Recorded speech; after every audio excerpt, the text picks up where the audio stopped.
Mais l'une des plus grosses addictions, la plus grosse addiction, vous n'en avez jamais entendu parler dans les journaux, parce que les gens qui y sont accros ne le savent pas. Dans cette vidéo, vous allez en découvrir plus sur la plus grosse addiction de tous les temps. Je vous le dis tout de suite, c'est ni les téléphones portables, ni le sucre.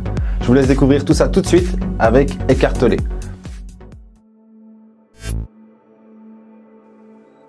Il y a beaucoup de conversations de nos jours, pas que de conversations en fait. C'est plutôt des choses qui arrivent, l'addiction. Les gens sont accros à toutes sortes de choses, de substances. Mais l'une des plus grosses addictions, la plus grosse addiction,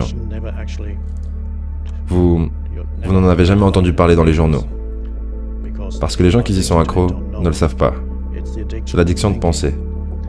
C'est en effet addictif.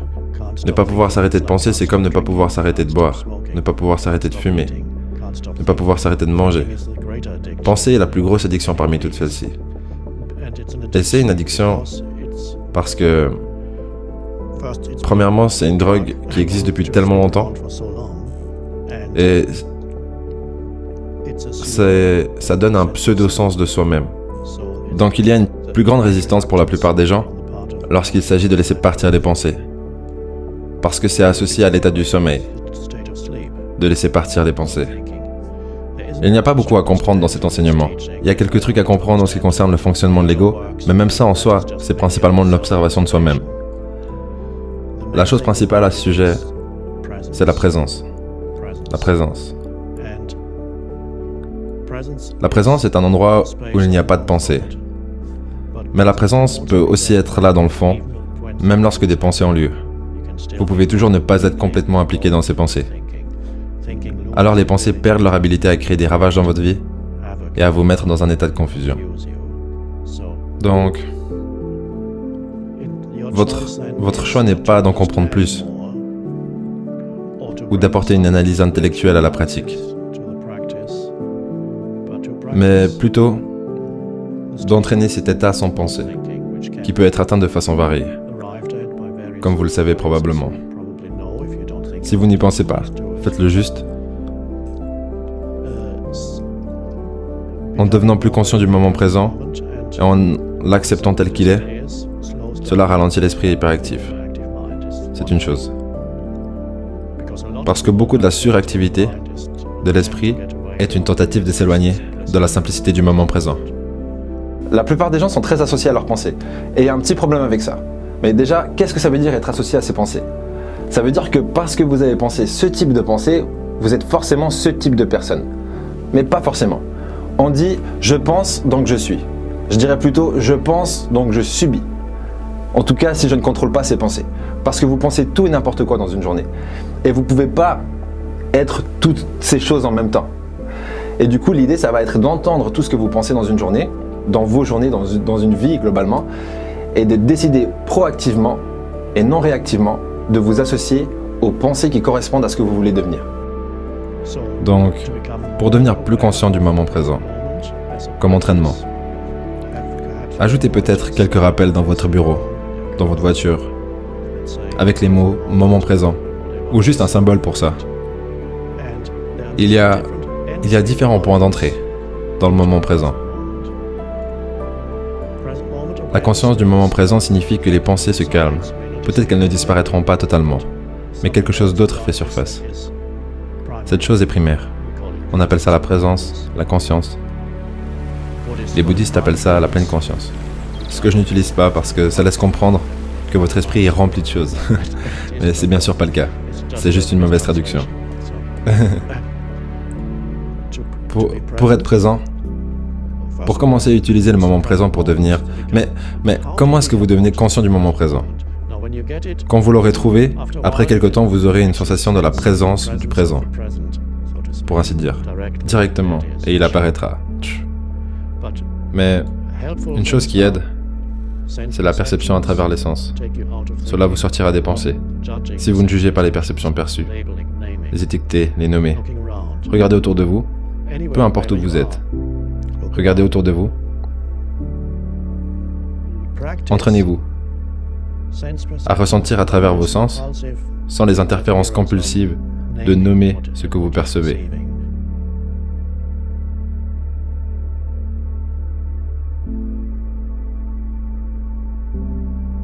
Oh, ça c'est une fleur magnifique. Je me demande comment elle s'appelle. Je ne sais pas comment elle s'appelle. Du coup, ça aide. Et je peux être libéré de penser. Si je connais leur nom, je peux dire « Ah, c'est ceci, cela », et ensuite lâcher cette idée. Et voir ce que ça veut dire de percevoir, sans les interférences, des concepts verbaux. En ce moment même, par exemple, vous me regardez. Maintenant, disons, entre maintenant et maintenant. Étiez-vous en train de penser?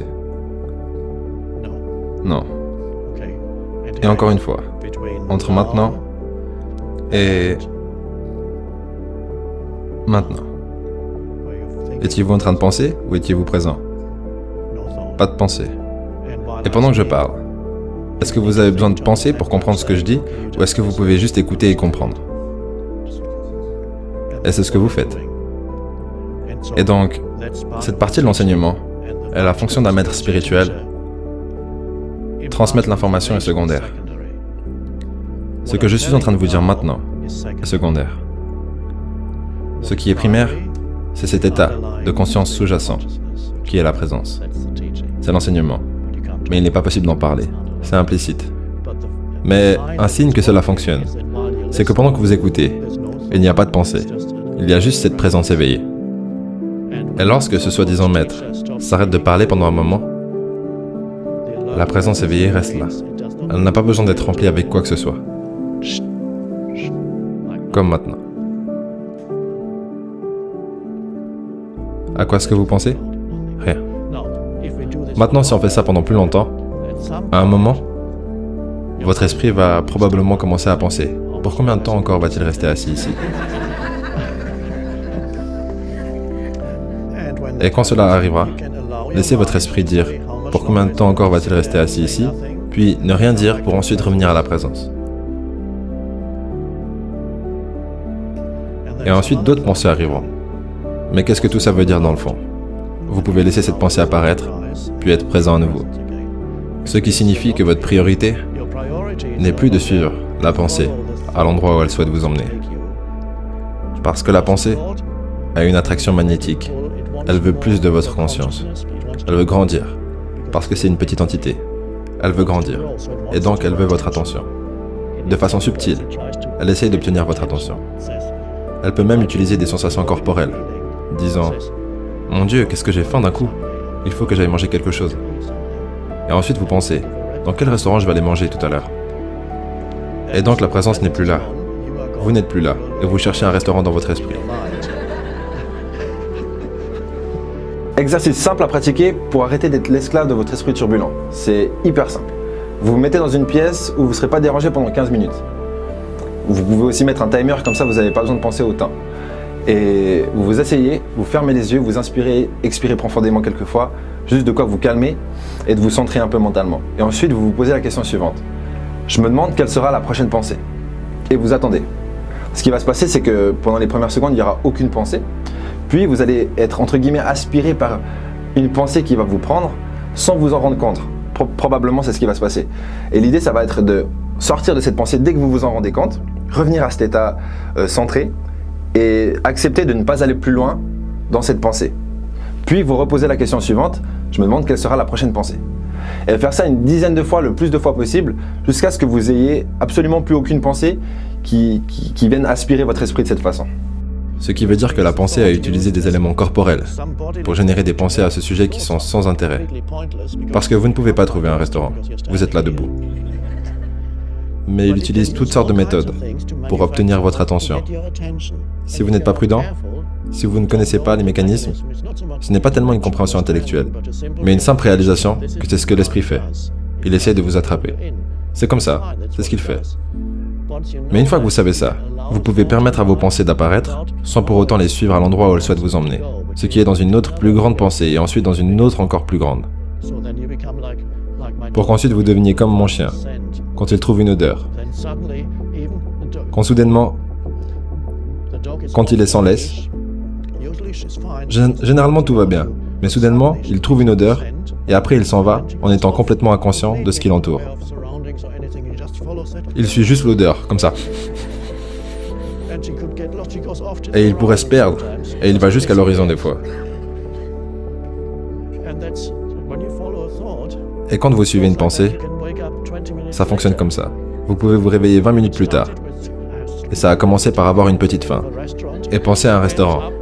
Et ça finit par penser à quel point vous avez une vie misérable. Cette vidéo n'est qu'un bref aperçu du livre Le pouvoir du moment présent par Eckhart Tolle. Du coup, pour ceux qui veulent aller plus loin et écouter le livre audio, franchement c'est un de mes livres audio préférés, il rentre dans mon top 3 facile et vous le trouvez donc dans la description. Il est gratuit si vous n'avez pas encore d'abonnement sur audible.fr, c'est un partenariat et on a accepté ce partenariat uniquement parce qu'on est sûr que vous pouvez en bénéficier et que d'écouter des livres sur Audible changera votre vie. Et regardez, j'ai un invité. Et du coup, avec mon invité, je vous propose donc de vous abonner à la chaîne YouTube pour ne pas manquer le concours sur notre prochaine vidéo. Il y aura un concours avec un prix à gagner plusieurs fois. N'est-ce pas? Dis-leur au prochain épisode. Au prochain épisode! La vie sera dure, il y aura des tourments, il y aura des tests, mais cela ne vous rendra que plus fort. N'abandonnez jamais.